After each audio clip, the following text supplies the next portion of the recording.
Hello friends, Neha એજ્યુકેટરમાં આપનું સ્વાગત છે. આજે હું તમારા માટે લઈને આવી છું આપણી રોકાયેલી સિરીઝ જીસીઆરટી બેસ્ટ એમસીક્યુ ઇતિહાસના પ્રશ્નો પાર્ટ 7 એટલે કે ભાગ 7. આ વિડીયોની પીડીએફ તમને ચોક્કસની નીચે ડિસ્ક્રિપ્શન બોક્સમાં મળશે, પરંતુ એક વખત વિડીયો શરૂઆતથી લઈને અંત સુધી જોવાનું જરૂર રાખજો, જેથી કરીને તમને વિડીયોની કન્ટેન્ટ અંગે માહિતી મળશે અને ઘણી વખત સાંભળેલું પણ આપણને વધારે યાદ રહે છે. આપણે 6 ભાગ ઓલરેડી થઈ ગયા છે, રાઈટ? આ 7મા ભાગમાં મધ્યયુગીન ભારત વિશે વાત કરવામાં આવશે. તો આપણે સિમ્પલ એક વસ્તુ જોઈશું કે 7મી થી 19મી સદી સુધીના 1200 વર્ષના સમયગાળાને મધ્યયુગ કહે છે, જેમાં સમ્રાટ હર્ષના અવસાનથી લઈને મરાઠા શાસનના અંત સુધીના ઇતિહાસનો આપણે સમાવેશ કર્યો છે. 3 પેટા વિભાગમાં વહેંચાય છે: રાજપૂત યુગ, સલ્તનત યુગ, મુગલ યુગ. રાઈટ? યાદ રાખજો, મધ્યયુગ 3 ભાગમાં વહેંચાયેલો છે: રાજપૂત, સલ્તનત, મુગલ. રાજપૂત યુગ 647 થી 1192, સલ્તનત યુગ 1206 થી 1526, મુગલ યુગ 1526 થી 1707. બરાબર, 1707. આટલું તમારે યાદ રાખવાનું છે. હવે આપણો આજનો પ્રથમ પ્રશ્ન છે: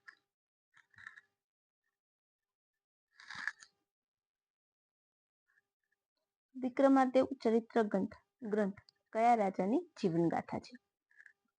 ઓપ્શન એ વિક્રમાદિત્ય છઠ્ઠા, ઓપ્શન બી વિક્રમાદિત્ય પ્રથમ, ઓપ્શન બી વિક્રમાદિત્ય બીજો, ઓપ્શન ડી વિક્રમાદિત્ય ચોથો. બોલો, તો તમને ખ્યાલ જ હશે કે વિક્રમાદિત્ય છઠ્ઠા વિશે છે, રાઈટ? એટલે આપણો જવાબ આવશે ઓપ્શન એ. કવિ બિલ્હણ દ્વારા એમના વિશે લખવામાં આવ્યું છે, જેમાં વિક્રમાદિત્ય છઠ્ઠાના શૌર્ય અને શાસનની વિશે માહિતી આપેલી છે. બરાબર છે. પછી અરબી ભાષામાં લખાયેલ ચચનામાના લેખક કોણ છે? અરબી ભાષામાં લખાયેલ ચચનામાના લેખક કોણ છે?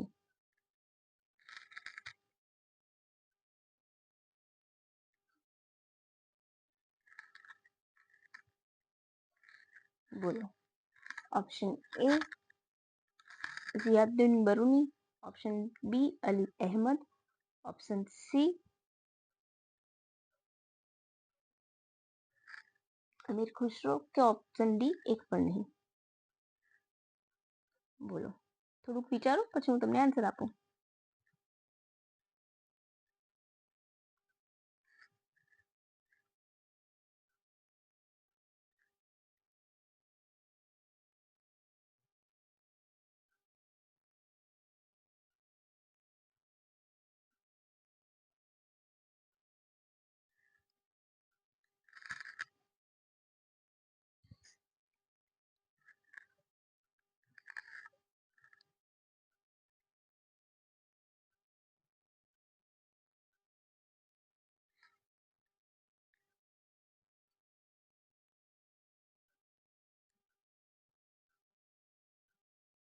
હવે એક વસ્તુ કે અહીંયા અરબી ભાષામાં લખાયેલા લેખકનું નામ આપણી પાસે કોણ છે? તો એક પણ નહીં. બરાબર, તો આપણો જવાબ આવશે ઓપ્શન ડી, એક પણ નહીં. કેમ? તો એના લેખક અજ્ઞાત છે. અલી અહમદ કુફીએ ફારસી એટલે કે પર્શિયન ભાષામાં તેનો અનુવાદ કર્યો છે. યાદ રાખજો. ક્લિયર? એટલા માટે જ મેં ક્વેશ્ચન મૂક્યું છે. અરબી ભાષામાં લખાયેલ ચચનામાના લેખક અજ્ઞાત છે.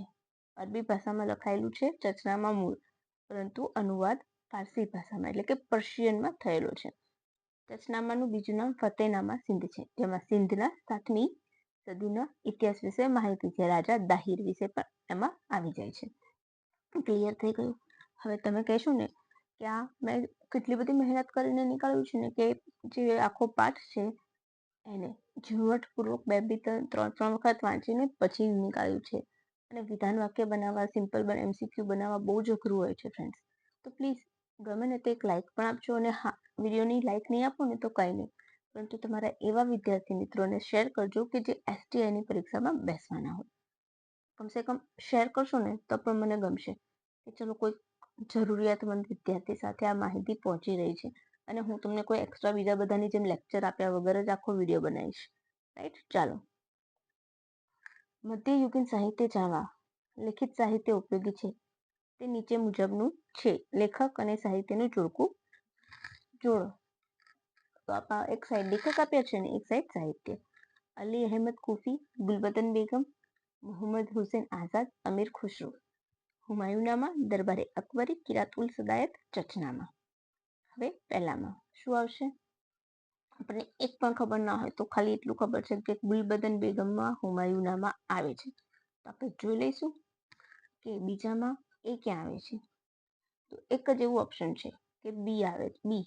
તો પહેલામાં હાલ મેં 5 મિનિટ પહેલા જ કહ્યું કે અલી અહેમદ કુફીએ ચચનામાનું અનુવાદ કર્યું, તો એ લેખક થઈ ગયા. તો પહેલામાં ડી પણ છે, બીજામાં એ છે. ક્લિયર થઈ ગયું? ત્રીજામાં બી ક્યાં છે? તો મોહમ્મદ હુસેન આઝાદનું દરબારે અકબરી અને અમીર ખુશરોનું કિરાત ઉલ સદાયત. તો તમારો જવાબ શું થઈ જશે અહીંયા? ડી. શું આવશે? Option B. ડન? ક્લિયર? હવે આઈને અકબરીના લેખક કોણ છે? હવે અહીંયા દરબારે અકબરી, મોહમ્મદ હુસેન આઝાદ અને આઈને અકબરી અબુલ ફઝલ. બિલકુલ પણ કન્ફ્યુઝ ના થતા. બરાબર? અચ્છા, ઇતિહાસ જાણવાનો સૌથી અગત્યનો ગ્રંથ કયો? રાજતરંગીણી, જેમાં કાશ્મીરનો ઇતિહાસ છે. લેખક કલ્હણ છે. આ સિવાય ચંદ બરદાઈ, પૃથ્વીરાજ રાસો પણ ઇતિહાસ જાણવા માટે અગત્યનો ગ્રંથ માનવામાં આવે છે. 11મી સદીના બિલ્હણની વિક્રમાદેવ ચરિત્રમાં ચાલુક્ય રાજા વિક્રમાદિત્ય છઠ્ઠાનું જીવન ચરિત્ર છે. ચચનામા કોણ છે? કુફી. તમે કશું યાદ નહીં રાખો, કુલ્ફી યાદ રાખી લેજો. બરાબર? કુલ્ફી યાદ રાખી લેજો. અલી બિન અબુ બકર કુફી, એટલે કે કુલ્ફી લેવાની ના પાડી આપણને. બરાબર? તો ચચનામા. હવે ચચનામામાં સિંધના બ્રાહ્મણ પુત્ર દાહિર ને આરબોએ આપેલા પરાજયનું વર્ણન કરવામાં આવ્યું છે. મૂળ ગ્રંથના લેખક અજ્ઞાત છે, પરંતુ અનુવાદ અલી કુફીએ કર્યો છે. રાઈટ? હવે 712 ઈમાં મુંબઈ મુહમ્મદ બિન કાસિમનો સિંધ વિજય, એટલે કે દાહિર ઉપર સિંધના રાજા દાહિર ઉપર કાસિમનું આક્રમણ અને કાસિમની જીત. પછી આવશે ઝિયાદુદ્દીન બરુની તારીખોએ ફિરોઝાહી લખ્યું છે. બરાબર? તુગલક વંશ વિશે ફતવાએ જહાંગીરી. ક્લિયર? તો આ લેખક અને લેખકોની કૃતિઓ છે. અને હા, એના માટે મેં એક સ્ટેટિક જીકે પણ બનાવ્યું છે, તો એ પણ તમે જોઈ શકો છો. સ્ટેટિક જીકે તમને જોડકામાં પૂછાઈ શકે છે. અમીર ખુશરો, કિરાત ઉલ સદાયન અને ખઝાઇન ઉલ ફતેહ. બરાબર છે? બાબરે તુર્કીમાં તુજુકે બાબરી. પર્શિયન અનુવાદ કોણે કર્યો? બાબરનામાથી અબ્દુલ રહીમ ખાને ખાના. તુજુકે બાબરી, બાબર પોતે, બાબરનામા, અબ્દુલ રહીમ ખાને ખા. બરાબર? પછી જહાંગીરે તુજુકી જહાંગીરી. તો તમને એક વસ્તુ આમાંથી નોટિસ કરી કે 2 મુગલ બાદશાહ છે કે જેમણે પોતાની આત્મકથા લખી છે. બરાબર?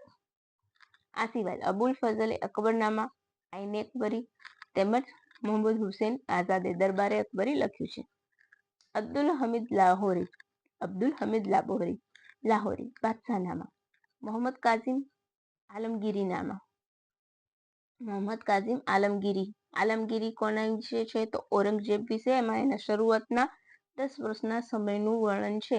તો તમને સિમ્પલ એક ક્વેશ્ચન વન લાઇનર પૂછાઈ શકે છે કે આલમગીરીનામા સાહિત્ય કૃતિ કયા મોગલ રાજા વિશે, સમ્રાટ વિશે લખાઈ છે? Simple MCQ. અને આ ધોરણ 11ની ચોપડીમાંથી મેં લીધેલો છે પ્રશ્ન. મીરાતે સિકંદરીમાં સલ્તનત યુગના જીવનની માહિતી સિકંદર મંજુએ આપી છે. હમીર રાસો અને હમીર કાવ્યમાં રણથંભોરના રાજપૂત યુગ વિશે સારંગધર કવિએ લખ્યું છે. હવે હમીર રાસો તો સારંગધર કવિ. ક્લિયર? આ સિવાય અન્ય ગ્રંથ છે, તો આપણે જોઈ લઈશું ફટાફટ. તહારીકે હિન્દ અલબરુની ગઝનીના આક્રમણ વિશે, મૂળ ભાષા અરબી. તાજ ઉલ માશિર મોહમ્મદ હસન નિઝામી, ઘોરીથી ઇલ્તુમિશ, તુર્કી ભાષા. તાજ ઉલ માશિર હસન નિઝામી, ઘોરીથી ઇલ્તુમિશ સુધીનું.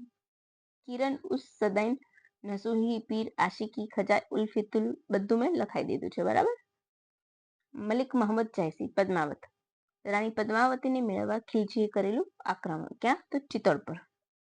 અબ્દુલ હમીદ લાહોરી બાદશાહનામા અકબરના સમયનું વર્ણન. યાદ રાખજો, અબ્દુલ હમીદ લાહોરી બાદશાહનામા અકબરના સમયનું વર્ણન.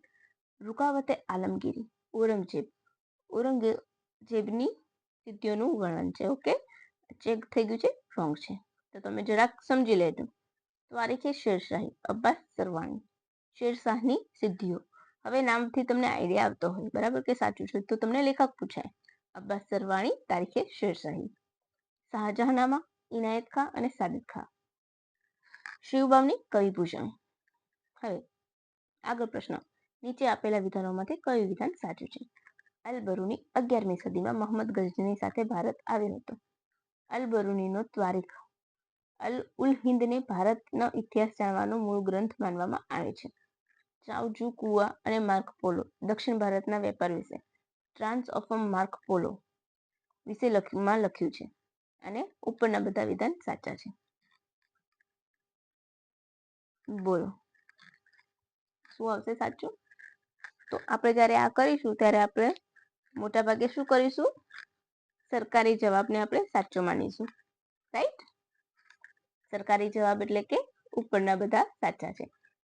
કેમ? તો તમે કન્ફ્યુઝ ના થાવ એટલા માટે. તમને એક બે વિધાન આપું ને એવું આપીશ તો તમે કન્ફ્યુઝ થશો, એટલે સિમ્પલ વે પર ક્વેશ્ચન ડિઝાઇન કર્યા છે. આપણે લખીશું કૃષ્ણદેવ સાઉથ ઇન્ડિયામાં, રાઈટ, દક્ષિણ ભારતમાં. એમની મુલાકાત એ હતા જ્યારે રાજ્ય કરતા હતા, તો ઇટલીના નિકોલો ડી કોન્ટો, પોર્ટુગીઝના ડોમિંગો પાયસે પણ મુલાકાત લીધી હતી. હવે આ ક્વેશ્ચન પીવાયક્યુમાં આવેલો છે કે કયા ઇટલીના યાત્રિક કૃષ્ણદેવરાયના સમયમાં ભારત આવ્યા હતા, અને તમને આપેલું છે. સિમ્પલ વન લાઇનર હતો, પરંતુ ડીપમાં વાંચ્યું ના હોય ત્યારે આપણે માથાના વાળ ઊંચા થઈ જાય. રાઈટ?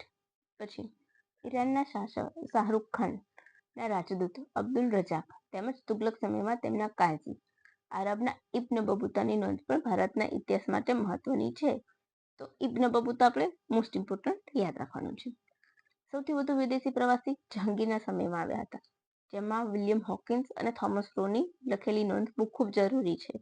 રાઈટ? અને એ લોકોને જ પરવાનગી આપી હતી. તો સૌથી વધારે યાત્રિકો કોના સમયમાં આવ્યા હતા? કયા મુગલ સમ્રાટના? Of course it's Jahangir. રાઈટ?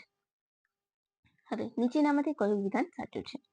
જીન ટ્રેનિયર અને ઇટલીના પીટર મુંડી દારાશિકોના લશ્કરમાં જોડાઈને ઔરંગઝેબના મૃત્યુ સુધી ભારતમાં રોકાયા અને અગત્યની નોંધો લખી. બી. ફ્રાન્સના બર્નિયારે શાહજહાં સુધીના ભારતનો ઇતિહાસ લખેલો છે. ઓપ્શન એ અને બી બંને સાચા છે. ડી એ અને બી બંને ખોટા છે. ચાલો, શું હોઈ શકે એનો જવાબ, ખોટું કે સાચું? ઓફકોર્સ એ અને બી બંને સાચા છે. એટલે આપણે આવી જઈશું ઓપ્શન સી ઉપર કે એ અને બી બંને સાચા છે. પછી આગળના પ્રશ્ન તરફ. નીચે આપેલા વિધાનોમાં કયું વિધાન સાચું છે? દિલ્હીની કુવ્વતે ઉલ મસ્જિદનો અભિલેખ ફારસી ભાષામાં લખાયેલો છે. બરાબર, તો તમારો ક્વેશ્ચન પૂરો થઈ ગયો. કુવ્વતે ઉલ ઇસ્લામ મસ્જિદ ક્યાં આવેલી છે? દિલ્હીમાં. એની ઉપરનો અભિલેખ ફારસીમાં છે. ગઝનવીના સિક્કા પર કલમા પર સંસ્કૃત અનુવાદ પણ કોતરેલો છે. ગઝનવી એટલે મુસ્લિમ શાસક, રાઈટ? અકબરના સિક્કાઓ ત્યારે સ્થાપેલા દીને ઇલાહી ધર્મનો પુરાવો આપે છે. ઉપરના બધા વિધાન સાચા છે. બોલો.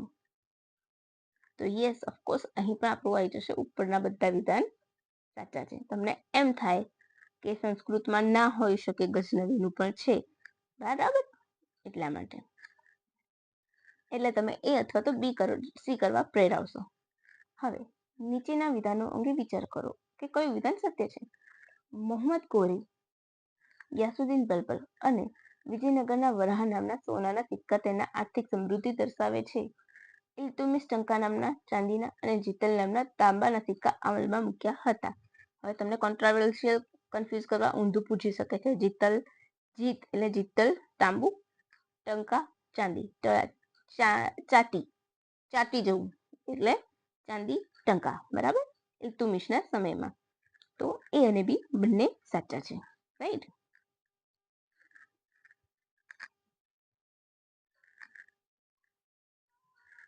અહીંયા પર જવાબ આવશે ઓપ્શન સી, એ અને બી બંને સાચા છે.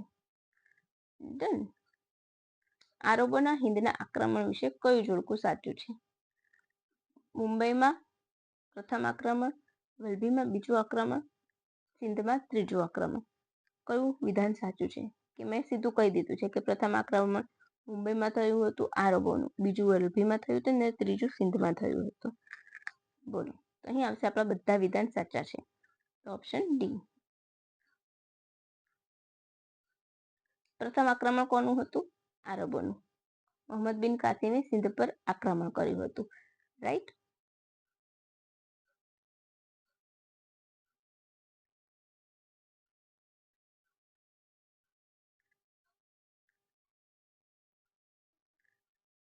ઓકે, સૌથી પહેલું આક્રમણ સિંધ પર હતું, એટલે રાઈટ. ચાલો હવે આગળ વધીશું.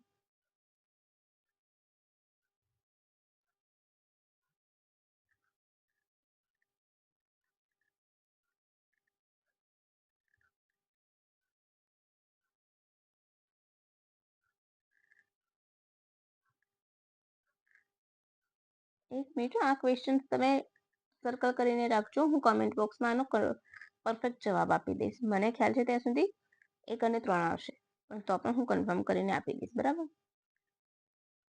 વલભીના વિનાશનું કારણ કોણ બન્યું હતું? શિલાદિત્ય સાતમાનું મૃત્યુના કારણે, બી આરબ સુબેદાર જુનેદનું આક્રમણ, એ અને બી બંને, અને ભયંકર પૂર. બોલો,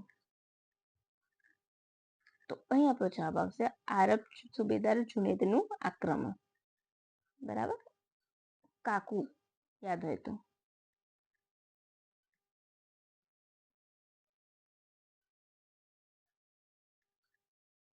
જુનેદને સિંધના અલ મંસૂરા શહેરનો આરબ સુબો હતો. કોણ હતો? સિંધના અલ મંસૂરાનો સુબો હતો. વલભીના કાકુ નામના દેશદ્રોહી વણિકે બોલાવ્યો હતો. એને રાજા સાથે વાંધો પડ્યો હતો, એટલે કંઈક કાંસકી એનું કારણ બની હતી, બરાબર? એટલા માટે 758ના દરિયાઈ હુમલા બાદ ઈસવીસન 766માં અબ્દુલ મલિકે વલભી ઉપર બીજો હુમલો કર્યો હતો, બરાબર? નીચેના નિવેદન પર વિચાર કરો. મોહમ્મદ બિન કાસિમે ઈસવીસન 712માં સિંધ પર આક્રમણ કર્યું હતું, રાઈટ? પછી બી, આ સમયે કાસિમ ઈરાનનો રાજ્યપાલ હતો. સિંધમાં આ સમયે દાહિરના સૈન્ય સામે વીરતાપૂર્વક લડ્યું હતું. ચોથું, દેવલને જીતવા કાસિમ સિંધના બ્રાહ્મણબાદ ખાતે દાહિરના પુત્ર જયસિંહ સાથે યુદ્ધ કર્યું હતું. હવે તમારે વિચાર કરવાનો છે કે કયું વિધાન સાચું છે. અહીંયા પણ આપણો ઓલમોસ્ટ સરકારી જવાબ. વિધાન 1, 2, 3, 4 સાચા છે. ડન. હું જે કહું છું ને એને પીડીએફ ડાઉનલોડ કરીને વાંચજો.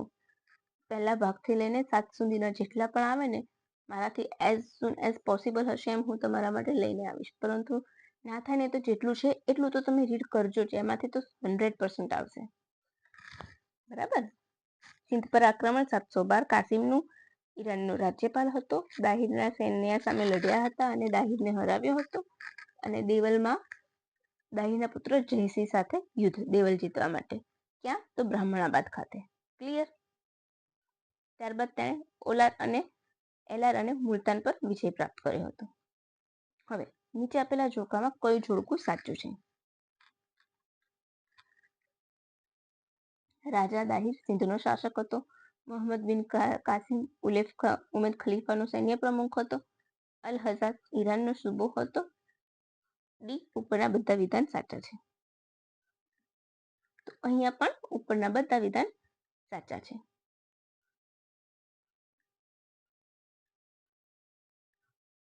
પછી નેક્સ્ટ, આરબોના આક્રમણોને કારણે ભારતની કઈ બાબતો સામે આવી?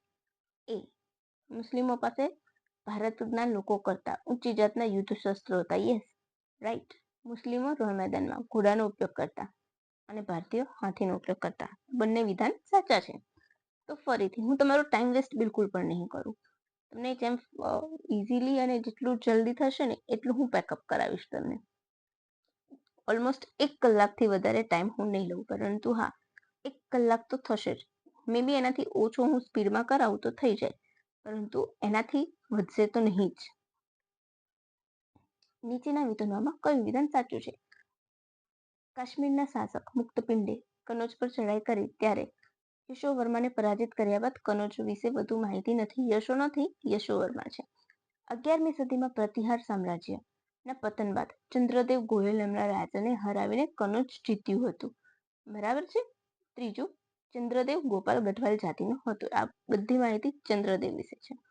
અને ચંદ્રદેવ બાદ મદન ચાંદચંદ્ર ગાદી આવ્યો. તેમજ તેણે મદન વિનોદ ગ્રંથ લખ્યો. બોલો.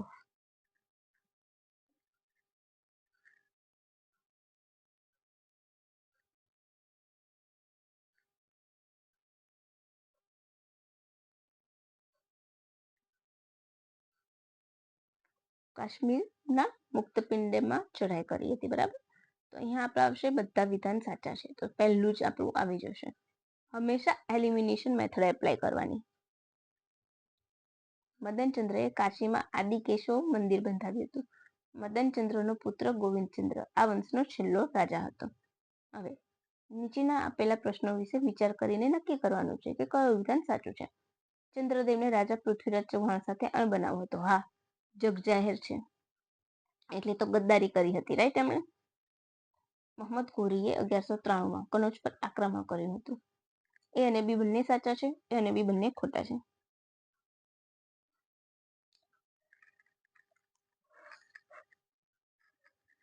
તો બંને વિધાન સાચા છે. તો આપણો જવાબ ત્યાં આવશે ઓપ્શન સી. એ અને બી બંને સાચા છે.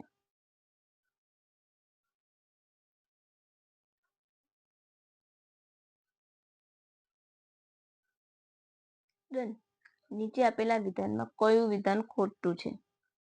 સાચા સાચા કરતા એક ખોટું પણ આવી ગયું, રાઈટ? કવિ કલ્હાણે રાજતરંગીણીની રચના જયસિંહના સમયમાં પૂરી કરી હતી. બીજું, તેના પ્રથમ 3 ભાગમાં કાશ્મીરનો પ્રાચીન ઇતિહાસ છે. ત્રીજું, 7મા અને 8મા ભાગમાં લોહાર વંશનો ઇતિહાસ છે. આ ગ્રંથ ડોંગરી ભાષામાં લખાયો છે. બોલો, કયું વિધાન ખોટું છે?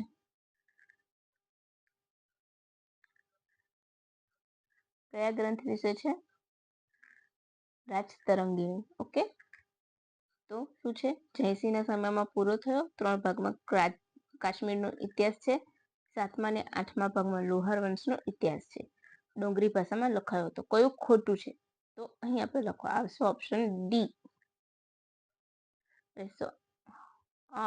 Option C. વિધાન ચોથું, એટલે કે ડોંગરી ભાષામાં નથી લખાયો, સંસ્કૃત ભાષામાં લખ્યો છે. કાશ્મીરમાં આવેલ પ્રસિદ્ધ માતર મંદિરનું નિર્માણ કોણે કરાવ્યું હતું? મુક્તાપિંડ, તારાપીઠ, દુર્લભવર્ધન કે દુર્લભ શક? બોલો. તો અહીં આપણો જવાબ આવશે ઓપ્શન એ, મુક્તાપિંડ. ડન. હવે આગળ આપણે જોયું કે મદનચંદ્ર કોઈક હતો, એને આદિ કેશવ મંદિર કાશીમાં બનાવ્યું હતું. અને કાશ્મીરના રાજાએ ક્યાં બનાવ્યું હતું? મુક્તાપિંડે કાશ્મીરમાં જ માર્તડ મંદિર. ઓકે. કયા વંશનો રાજા હતો મુક્તાપિંડ? કારકોટક વંશનો. તેની સ્થાપના દુર્લભવર્ધને કરી હતી. હવે આપણે ક્રમ જોઈ લઈશું. દુર્લભવર્ધન, દુર્ભલક, ચંદ્રાપીઠ, તારાપીઠ, મુક્તાપીઠ. ડન. હવે કાશ્મીરનું સુકાન સંભાળનારા રાણી દીદા કયા વંશના હતા? લોહર વંશ, કારકોટક વંશ, ઉત્પલ વંશ કે એક પણ નહીં? તો તેઓ ઉત્પલ વંશના હતા. યાદ રાખજો. રાણી દીદા કયા વંશના હતા? ઉત્પલ વંશના. Option C. કેમ? તો લોહર વંશના રાજાના પુત્રી હતા, એટલે લોહર વંશ ના આવે. જેના પતિની પત્ની હોય એ વંશ ગણાશે, એટલે ઉત્પલ વંશના હતા. અને લોહાર વંશના રાજાના પુત્રી હતા. અચ્છા, ઉત્પલ વંશના ક્ષેત્રગુપ્તના રાણી હતા અને રાજ્ય અવંતીપુર હતું. છેલ્લા રાજા કયા હતા લોહાર વંશના? ઝાંસી. ત્યારબાદ શામીર નામના મુસ્લિમ આવ્યા. ક્લિયર. હવે નીચેનામાંથી કયું વિધાન સાચું છે? ગોહિલ પુત્ર ગુહોલિત પાછળથી સિસોદિયા રાજપૂતો તરીકે ઓળખાયા. બપ્પા ગુજીલોતના નામ રાજાની ઉપાધિ હતી. ગુહિલોતની હતી. ઓકે, ગુજીલોતની. બરાબર છે.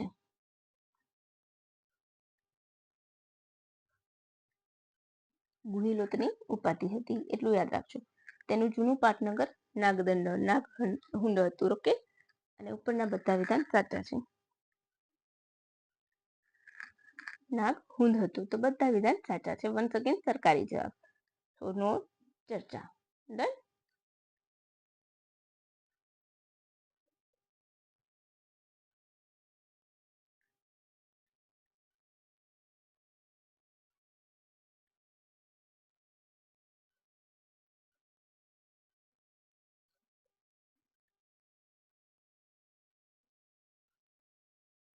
ઓકે, નીચે આપેલા મેવાડના રાજાનો સાચો ક્રમ કયો છે? હું તમને સીધો સાચો ક્રમ કહી દઉં છું. રાજા હમીર, રાણા મોકલસિંહ, રાણા કુંભા, રાણા સાંગા. યાદ રાખવાનું છે, કારણ કે હું અલગ અલગ કરાવીશ ને તો તમે 100% કન્ફ્યુઝ કરશો. તો હમીર, મોકલ, કુંભા, સાંગા. હમીર, મોકલ, કુંભા, સાંગા. આ રીતે યાદ રાખવાનું. રાઈટ. તો અહીંયા આપણો ક્યાં છે? ઓપ્શન એ પર છે. ડન. પછી મેવાડના 84 કિલ્લામાંથી 32 કિલ્લા રાણા કુંભાએ બંધાવ્યા છે. કુંભારે નહીં, રાઈટ. જેમાં વિજય સ્તંભના ચિત્રોને તેના વિજયના સાક્ષી છે. રાણા સંગ્રામસિંહ ખૂબ જ વીર હતા. એમના શરીર પર શસ્ત્રોના 80 ઘા હતા અને એક આંખ ગુમાવી હતી. રાણા સાંગા અને બાબર વચ્ચે ખાનવાનું યુદ્ધ થયું હતું. કોની વચ્ચે? ખાનવાનું યુદ્ધ અગત્યનું હશે એટલા માટે. સાંગા અને બાબર અને રાણા સાંગા હારી ગયા હતા. રાણા સાંગાનો પુત્ર કોણ? પ્રતાપસિંહ. તો આપણું આખું આવી ગયું. અહીંયા પ્રતાપસિંહ લખવાનું રહ્યું છે, તો એક છેલ્લા રાજા પ્રતાપસિંહ એડ કરી લેજો. હમીર, મોકલ, કુંભા, રાણા, પ્રતાપ. બરાબર. હવે શાંકભરી ચૌહાણો વિશે કયું વિધાન સાચું છે?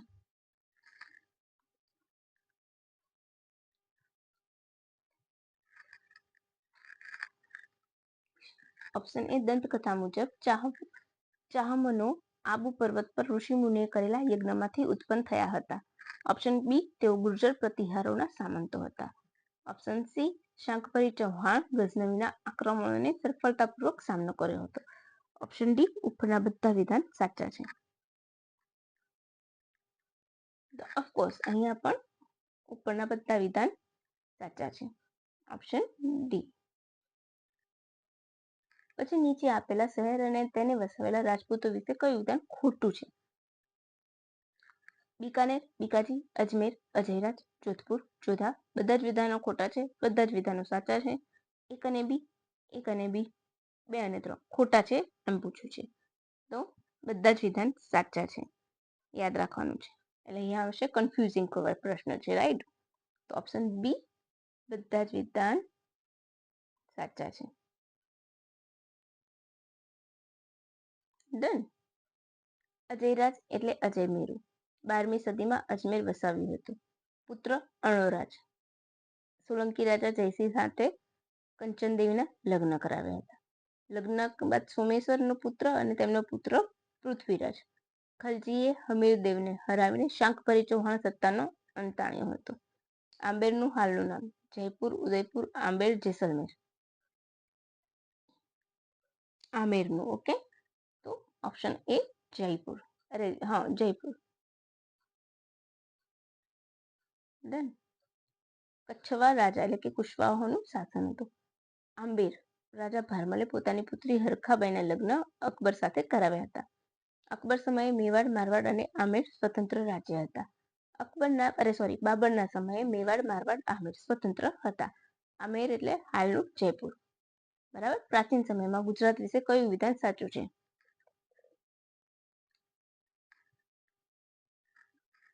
સારસ્વત મંડળની આસપાસ ચાવડા વંશે સત્તા સ્થાપી હતી. ચાવડા વંશના સમયમાં ગુજરાતમાં જૈન ધર્મનો ફેલાવો થયો હતો. છેલ્લા ચાવડા રાજા સામંતસિંહ હતા. તેમને હરાવીને ગુજરાતમાં સોલંકી યુગની સ્થાપના થઈ. ગુજરાતનો સુવર્ણ યુગ એટલે સોલંકી યુગ. બધા વિધાન સાચા છે. સરકારી જવાબ. Option D 1, 2, 3, 4. પરમાર રાજા સિયક રાષ્ટ્રકૂટોનો સૂબો હતો. સાચું વિધાન શોધવાનું છે. સોરી, પ્રશ્ન ભૂલી ગઈ. પરમાર રાજા સિયક રાષ્ટ્રકૂટોનો સૂબો હતો. તેણે માળવા સ્વતંત્ર રાજ્ય સ્થાપીને ધારાનગરીને પાટનગર બનાવ્યું હતું. સિયકે ધારાનગરીને પાટનગર બનાવ્યું. રાષ્ટ્રકૂટનો સૂબો. વાકપતિ રાજા મુંજ સિયકનો પુત્ર હતો. મુંજે પૃથ્વી વલ્લભ તરીકે પણ જાણીતો હતો. મુંજે ધારાનગરીમાં મુંજ સાગર વસાવ્યું હતું. કેટલા વિધાન સાચા છે? તો બધા જ વિધાન સાચા છે. રાઈટ. તેમના દરબારમાં સીતા નામના કવયત્રી હતા, સિયકના દરબારમાં, તો એ પણ બધું સાચું. એટલે આપણે ક્યાં આવીશું? ઓપ્શન 1, 2, 3, 4, 5 જ્યાં પણ હોય ત્યાં સર્કલ. ડન. ગંગવંશનો છેલ્લો રાજા કોણ હતો? દેવબર્મન ચોથો, અનંતબર્મન, નરસિંહ પ્રથમ કે એક પણ નહીં? ગંગવંશનો છેલ્લો રાજા એટલે દેવબર્મન ચોથો. Option A. ગંગવંશ લગભગ 400 વર્ષ ચાલ્યું હતું. ચોથો દેવબર્મન ચોથો ત્રિલંકા પતિ તરીકે જાણીતો હતો. અનંતબર્મને ઉત્કલાધિપતિના સ્થાપક હતા. જગન્નાથમાં મંદિર બંધાવ્યું, પુરીમાં જગન્નાથનું. નરસિંહ પ્રથમ કોણાર્ક સૂર્ય મંદિર. ગંગ પછી ગજપતિ વંશ આવ્યો હતો. ચોલ સામ્રાજ્યનો વાસ્તવિક સ્થાપક કોણ હતો? વિજયપાલ, પરાંતક, આદિત્ય પ્રથમ કે અરિમોરી વર્મન? તો ઓપ્શન ડી, અરિમોલી વર્મન. કયા વંશનો? ચોલ સામ્રાજ્યનો વાસ્તવિક સ્થાપક. એટલે આપણો જવાબ આવશે ઓપ્શન ડી.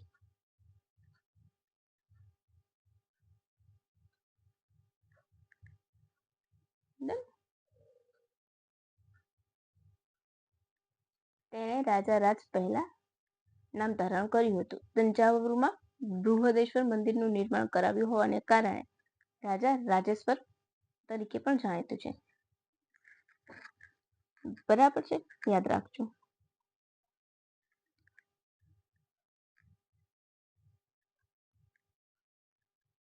ઓકે, અરિમોલી વર્મનનું નામ શું હતું? રાજા રાજ પહેલો. બરાબર. બૃહદેશ્વર મંદિરનું નિર્માણ તંજાવુરમાં છે, જેનો પડછાયો નથી પડતો જમીન પર. રાજા રાજેશ્વર મંદિર પણ કહેવાય છે. તેનો પુત્ર રાજેન્દ્ર પહેલો એણે શ્રીલંકા ઉપર વિજય પ્રાપ્ત કર્યો હતો. અને ચોલ વંશનો અંતિમ સુલતાન કુલંતુગ પ્રથમ. ક્લિયર. ચોલ વહીવટ તંત્રને ધ્યાનમાં લઈને નીચેનું વાક્ય તપાસીને નક્કી કરો કે કયું વિધાન સાચું છે. રાજ્યના મંડલમ નામથી ભાગ બનાવવામાં આવ્યા હતા. ઉપવિભાગ વલનાડુ, નાડુ અને ગ્રામ હતા. ફક્ત એ બંને વિધાન સાચા છે. બંને વિધાન સાચા છે. Option D. આપણે ચોલ વહીવટ વિશે વાત કરીએ છીએ તો મંડલમ કહેવાતું. 3 ભાગ હતા, નાડુ, વલનાડુ, ગ્રામ. ગજદળ, પાયદળ, સૈનિકોની છાવણી ચોલ સમયમાં કણમ કહેવાતી. 3 વિભાગ દળ સિવાય નૌકા વિભાગ. નાડુમાં નાટર નામની સભા હતી. પછી ચોલ સામ્રાજ્ય માટે કયું વિધાન સાચું છે? ચોલ યુગ તામિલ ભાષાનો સુવર્ણ યુગ છે. ચોલ સમયે સંસ્કૃત વિદ્યાલયો સ્થપાયા હતા. બંને વિધાન સાચા છે, એક પણ સાચું નથી.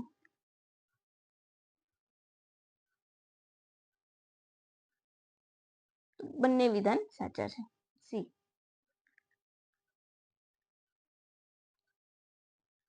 સંસ્કૃત સાહિત્ય કૃતિમાં પરાંતક પ્રથમના સમયનું વેંકટ માધવકૃત ઋગ્વેદ પરનું ભાષ્ય તથા રાજારાજ બીજાના સમયનું કેશવ સ્વામીનું નાના ધોરણનું સંક્ષેપનું સર્જન થયું હતું ચોલ સામ્રાજ્યમાં.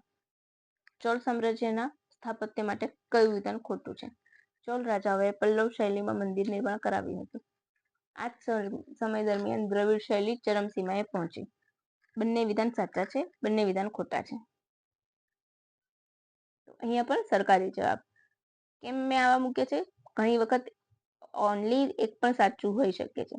મેં બે સાથે મૂક્યા છે, એનો મતલબ એમ કે તમને આવડી જાય.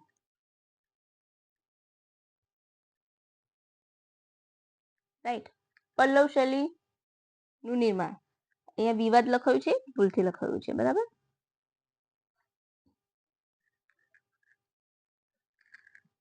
પલ્લવ શૈલીના નુલ્લુર કયા છે? નિર્માણ લખવાનું છે. નુલ્લુર, કોરંગનાથ, બૃહદેશ્વર મંદિર. નટરાજની ધાતુની પ્રતિમા પ્રચલિત. ભીતચિત્ર, તિરુનાયમ, મમદુર ગુફા, વૈકુંઠ પેરુમલ, પન્નામલૈના તાલગીરીશ્વર મંદિરના ખંડિત ભીતચિત્ર. જૈત્રપાલના પુત્ર સિંધણ યાદવ વંશનો પ્રતાપી રાજા હતો. સિંધણનો પ્રતાપી રાજા કોણ હતો? યાદવ વંશના સિંધા. ઓકે, ચૈત્રપાલના પુત્ર સિંધા. યાદવ વંશનો પ્રતાપી રાજા તો સિંધા, યાદ રાખી લેજો. અને એમના જ સમયમાં, સિંધળના સમયમાં સંગીત રત્નાકર અને સારંગધર તેમના દરબારી કવિ હતા. હવે અલાઉદ્દીન ખલજીએ કોના સમયમાં દેવગિરી પર આક્રમણ કર્યું હતું? જૈત્રપાલ, રામચંદ્ર, કૃષ્ણ અને સિંધા.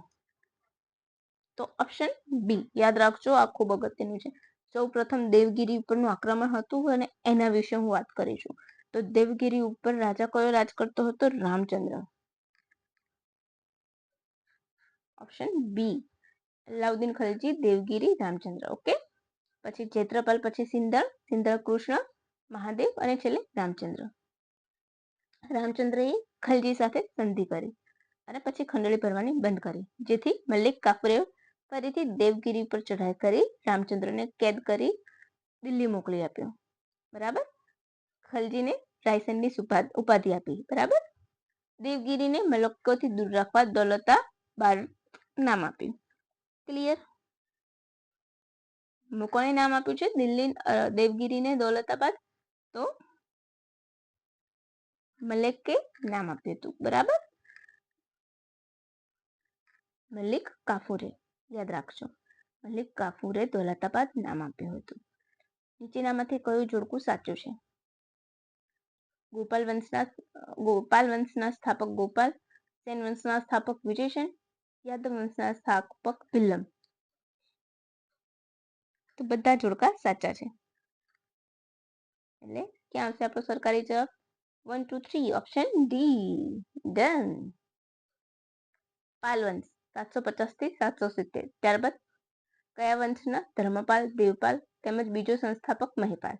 પ્રથમ મદનપાલ, પાલ વંશનો છેલ્લો રાજા. પાલ વંશનો છેલ્લો રાજા ખાસ યાદ રાખજો, મદનપાલ. વિજયસેન, ત્યારબાદ બલ્લાલ સેન, તેણે જળ સમાધિ લીધી હતી બલ્લાલ સેને. લક્ષ્મણ સેન, શ્રીધર તેમજ જયદેવ તેમના દરબારી કવિ હતા. બરાબર છે, યાદ રાખી લેજો. પછી રાષ્ટ્રકૂટ વંશ વિશે કયું વિધાન સાચું છે?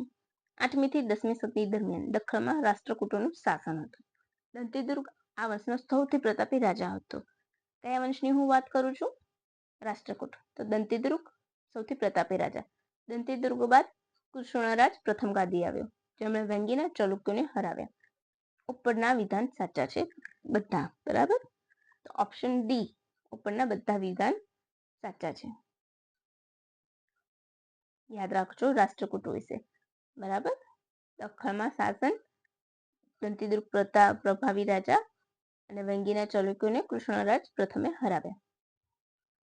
ચાલુક્યને હરાવ્યા બાદ મિત્ર સંઘની રચના કરી હતી. યાદ રાખજો, કૃષ્ણ પ્રથમના સમયમાં ઇલોરોના પ્રખ્યાત મંદિરો બન્યા હતા. હું જરાક પાણી પી લઉં ફ્રેન્ડ્સ, કોન્સ્ટન્ટ બોલીને તરસ લાગી મને.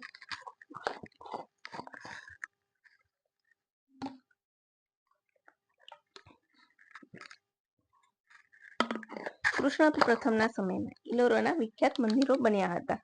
બરાબર, જેમાં બૌદ્ધ ગુફા અને ગુફા નંબર 16 નું કૈલાસ મંદિર વિખ્યાત છે.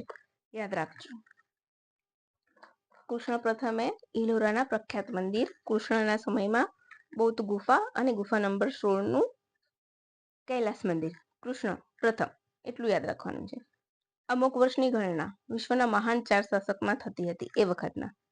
બરાબર, એટલું ઇનફ છે. અને હા, કલ્યાણીના ચાલુક્ય રાજા તૈલપે રાષ્ટ્રકૂટનો સત્તાનો અંત આણ્યો હતો. તૈલપે રાષ્ટ્રકૂટ રાજવીનું વહીવટી અને સાંસ્કૃતિક ક્ષેત્ર પ્રદાન માટે કયું વિધાન બંધબેસતું છે? સમ્રાટ દંતીદુર્ગ અને હિન્દુ મંદિરોનું નિર્માણ કરાવ્યું હતું. કૃષ્ણ પ્રથમે ઇલોરા મંદિર બંધાવ્યું, ત્યારે અમુક ગુફા છે, સોરી, ત્યારે અમુક વર્ષ દ્વારા અમુક નહીં, દિગંબર જૈન ધર્મને પ્રોત્સાહન આપવામાં આવ્યું હતું. એ અને બી બંને સાચા છે.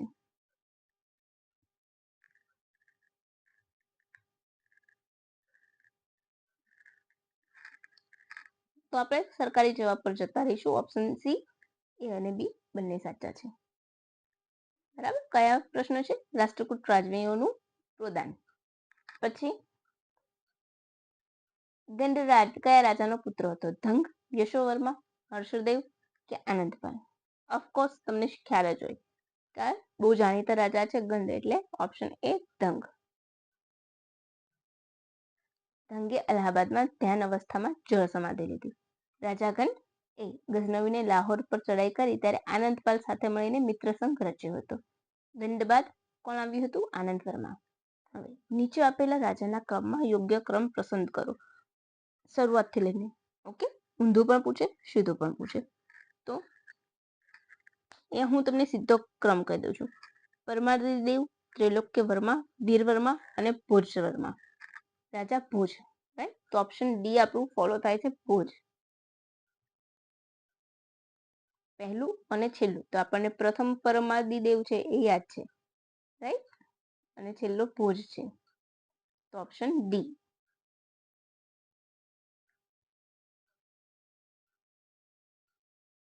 ડન.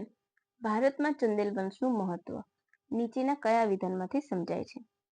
ઓપ્શન એ, મહોબામાં મદન વર્માએ મદન સાગર જળાશય બંધાવ્યું. ચંદેલ રાજાઓનું રાજ ખજુરાહો માં અને મહોબામાં હતું. અહીંયા 2 વખત લખાઈ ગયું છે, તો માફ કરજો, થોડી ઘણી ભૂલો મારી ચલાવજો, રાઈટ? કારણ કે હું આટલી બધી મહેનત કરું છું તો થોડી ઘણી આગું પાછું થઈ શકે છે, રાઈટ? તો ચંદેલ રાજ ખજુરાહો, કલિંજર અને મહોબામાં હતું. તો બધા વિધાન સાચા છે. વન્સ અગેન સરકારી જવાબ, તો ઓપ્શન ડી. બરાબર. મહોબામાં મદન વર્માએ મદન સાગર જળાશય બંધાવ્યું. ચંદેલ રાજા ક્યાં ક્યાં હતા? ખજુરાહો, કલિંજર, મહોબા. હવે ખજુરાહોના મંદિર ક્યાં છે? મધ્યપ્રદેશના છતરપુરમાં. 80 મંદિર નિર્માણ, જેમાંથી 25 હયાત છે. મોટા ભાગના શૈવ મંદિર છે, ઘણા જૈન મંદિર પણ છે. આ મંદિરોના 64 યોગિની મંદિર જાણીતું છે, બરાબર છે. આ સિવાય કંડરિયા મહાદેવ સ્વસ્તિકાકારનું છે. ચંદેલ રાજા વિદ્યાધરના સમય બન્યું હતું. કંડારિયા મહાદેવ મધ્યપ્રદેશમાં છે. 80 મંદિર જે છે એમાં આવેલું છે. વિદ્યાધરના સમયમાં બન્યું હતું. એ સિવાય એના કામ શિલ્પો પણ જાણીતા છે. હોયસલોની રાજધાની કઈ હતી? વિજયનગર, ઉત્તર પ્રદેશ, દ્વારસમૂહ કે એક પણ નહીં? બોલો, કન્ફ્યુઝિંગ પ્રશ્ન આવી ગયો છે. તો option D Dwarasamudra. Option C done. હવે આ વંશમાં વિનયાદિત્ય બીજો જાણીતો છે. ત્યારબાદ બલ્લાલ પ્રથમ. પછી વેલ્લોરનું મંદિર તેના ભાઈએ બંધાવ્યું હતું, બરાબર છે. બસ આટલું ઇનફ છે. અચ્છા, વિષ્ણુવર્ધનના દરબારમાં કન્નડ કવિયત્રી કાંતિ ભિક્ષુણી જાણીતા હતા. હોયસળો વિશે વાત કરું છું, દ્વારા સમૂહમાં છે અને ભિક્ષુણી કવિ હોયસળો રામા હતા, રાઈટ? હવે નેક્સ્ટ, પાંડ્ય રાજ્ય વિશે કઈ વાત સાચી છે? પાંડ્ય રાજાઓનો સૌપ્રથમ ઉલ્લેખ અશોકના શિલાલેખમાં છે. સંગમ સાહિત્યમાં પણ તેમના વિશે ઉલ્લેખ છે. જાતવર્મા શેખર દ્વારા ચૌલ આધિપત્ય ફગાવીને દ્વિતીય પંડ્યા રાજાઓની રચના કરવામાં આવી હતી. ઉપરના બધા વિધાન સાચા છે. Of course D. ડન. પાંડ્ય રાજા વિશે મારવર્મન ના સમયમાં વિનેશનો મુસાફર માર્ક પોલો આવ્યો હતો, એટલે કે પાંડ્ય રાજ્ય દરમિયાન મારવર્મનનું રાજ અને માર્ક પોલો ભારત. આટલી 3 બાબત યાદ રાખી લેવી. વિજયનગરની સ્થાપના સૌને ખ્યાલ જ છે, તો હું સીધો જવાબ જ કહી દઉં છું. ડન. આપણે એમાં ડીપમાં નહીં જઈએ, બરાબર. હવે માધવ વિદ્યારણ્ય, અહીંયા મિયાધા નહીં, માધવ વિદ્યારણ્ય અને તેના ભાઈ શરણાચાર્યની પ્રેરણાથી તુંગભદ્રા નદીની દક્ષિણે અને ગુંડીના કિલ્લાની સામે પ્રોપર જગ્યા આપી દીધી છે. વિજયનગરની સ્થાપના પિતાના નામથી સંગમવંશ નામ આપ્યું. ત્યારબાદ બુક્કા રાય હરિહર બીજો, દેવરાય બીજો, વિરૂપાક્ષમ ગાદી આવ્યા. સાલુ નરસિંહે સંગમ વંશનો નાશ કર્યો અને તુલુ વંશની સ્થાપના કરી. હવે એ યાદ રાખવાનું છે કે વિજયનગરમાં 4 સામ્રાજ્ય થઈ ગયા. એમાંથી આપણે શું ભણી લીધું? એક સંગમ વંશ, પછી તુલુ વંશ આવશે, રાઈટ? તો તુલુ વંશ વિશે. તુલુ વંશનો પ્રતાપી રાજા કોણ હતો? વીર નરસિંહ, દેવરાય પ્રથમ કે એક પણ નહીં? તો કૃષ્ણદેવરાય. તમને સૌને ખ્યાલ છે. ડન.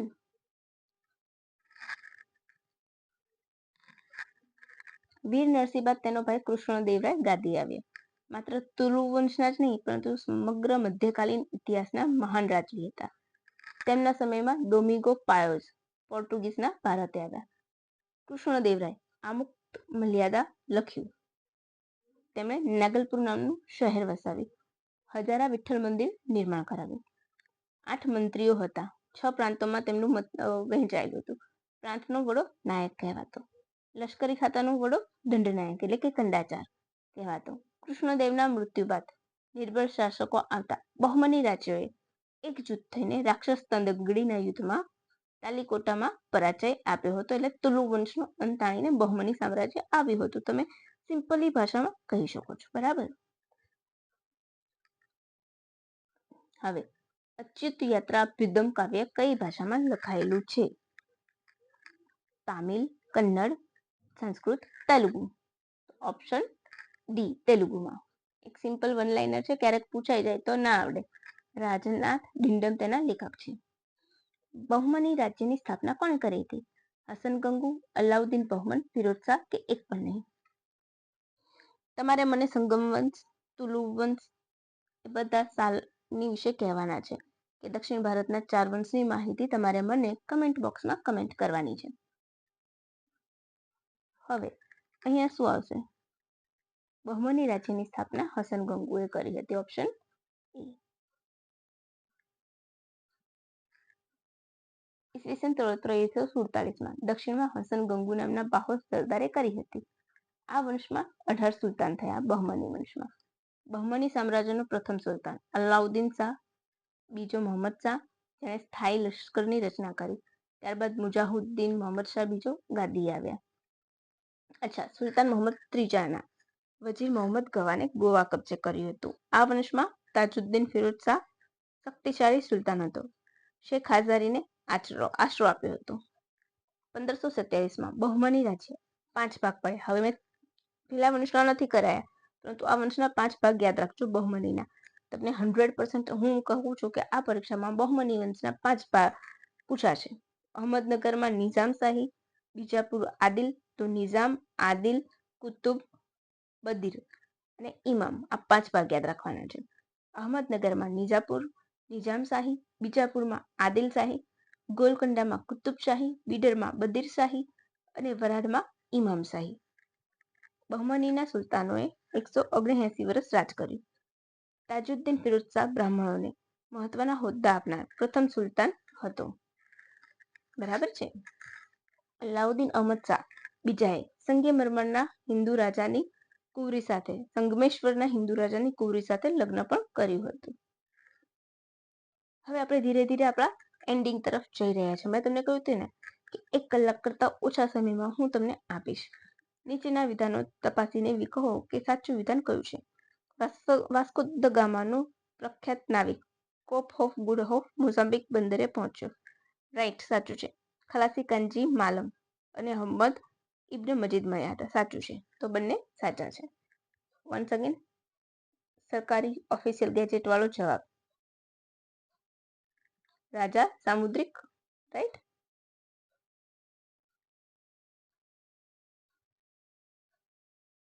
પછી બીજાપુરના શાસક પાસેથી ગોવા કયા પોર્ટુગીઝે જીત્યું હતું? વાસ્કો દી ગામા, અલ્મોડા, આલ્બુકર્ક કે એક પણ નહીં?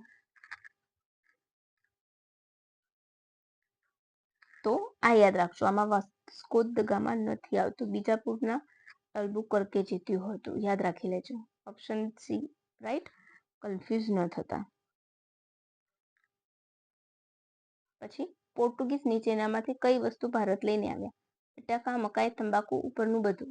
યસ, ઉપરનું બધું. ગોલકંડાથી મલમલનું કાપડ, ચિત્તલ વસ્ત્રો વિદેશમાં મોકલાતા. પોર્ટુગીઝોના આવવાના કારણે શું ફાયદો થયો? યુરોપીય ગોથિક શૈલી ભારત આવી. જાપાન સાથે વેપાર શરૂ થયો. રાઈટ. અને મુઘલ સરદારે હુગલીથી પોર્ટુગીઝોને ભગાડ્યા હતા. મુઘલ સરદાર કાસીમે. રાઈટ, યાદ રાખજો. નેપાળમાં શિવ ધર્મનું કયું સુપ્રસિદ્ધ મંદિર આવેલું છે? પશુપતિનાથ મંદિર, બાગમતી, કાઠમંડુ કે એક પણ નહીં? તો ઓપ્શન એ પશુપતિનાથનું મંદિર બાગમતી નદીના કિનારે આવેલું છે. લાકડાનું બનેલું છે, પેગોડા આકારનું છે. સિમ્પલ છે, આનાથી વિશેષ તમારે એમાં પડવાનું નથી. નીચે આપેલા પ્રાચીન ગ્રંથોમાં કયું વિધાન સાચું છે? ત્રિપુરા પ્રાચીન ગ્રંથોમાં કિરાતોની ભૂમિ તરીકે જાણીતું છે. યસ. રાજમાલા ગ્રંથમાં રાજા કૃષ્ણ કિશોર અને મણિકથા અહીંના છેલ્લા રાજા છે. યસ. અહીં લોકો ગૌરી પૂજા અને દુર્ગા પૂજાને મહત્વ આપે છે. યસ. ત્રિપુરાની વાત ચાલે છે. ઓપ્શન ડી બધા. નો ડીપ કન્વર્સેશન, રાઈટ? હાલના મણિપુર વિશે પ્રાચીન સમય મુજબ વિચાર કરો. 15મી કે 16મી સદીમાં મીતેઈ શાસકો સાતકુળ જોડીને સંયુક્ત રાજ્ય બનાવ્યું. યસ. મારીક જાતિ મણિપુરની અતિ જૂની જનજાતિ છે. યસ. મધ્યકાળમાં લોઇમ્બા નામનો મહાન શાસક મણિપુરમાં હતો. યસ. બધા વિધાન સાચા છે.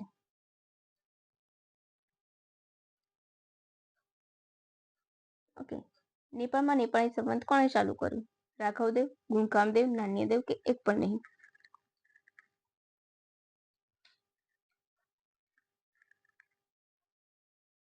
તો ઓપ્શન એ રાઘવદેવ. ડન. બિહારમાં કયા ગોંડ શાસકનું 7મી સદીમાં શાસન હતું? યશોવર્મા, ગોપાલ, શશાંક કે વિગ્રહપાલ?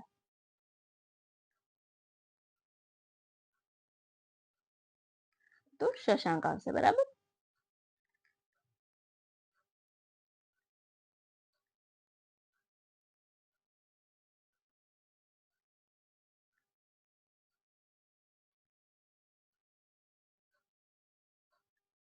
બહમની રાજ્યમાં અમીર ઉલ ઉમરા પદ કોને આપવામાં આવતું?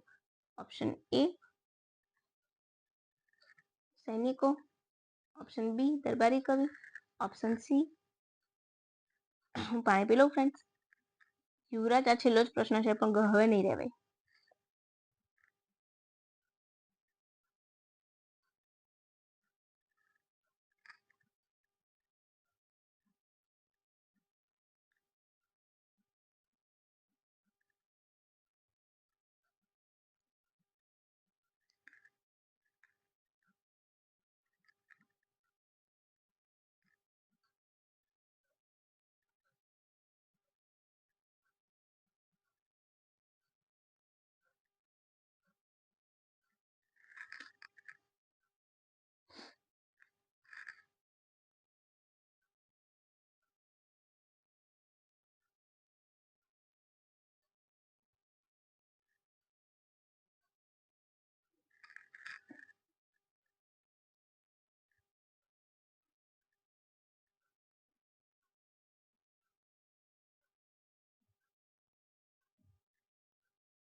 અહીં આવશે આપણો જવાબ. કોને આપવામાં આવતું? સૈનિકોને.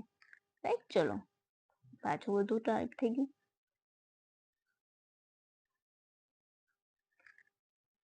બરાબર. હવે આપણા અહીંયા પ્રશ્નો પૂરા થાય છે. કેટલા? 50 પ્રશ્નો GCERT સિરીઝમાં ગુજરાતની જે 11મા ધોરણની બુક છે એમાંથી જ આ બધા લીધેલા છે. રાઈટ. તો તમે સમજી શકો છો કે કેટલું ઇમ્પોર્ટન્ટ છે, કેટલી મહેનત લાગે છે.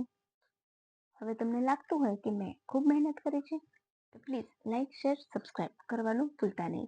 અને હા, વિડીયોની PDF તમને નીચે મળી જશે.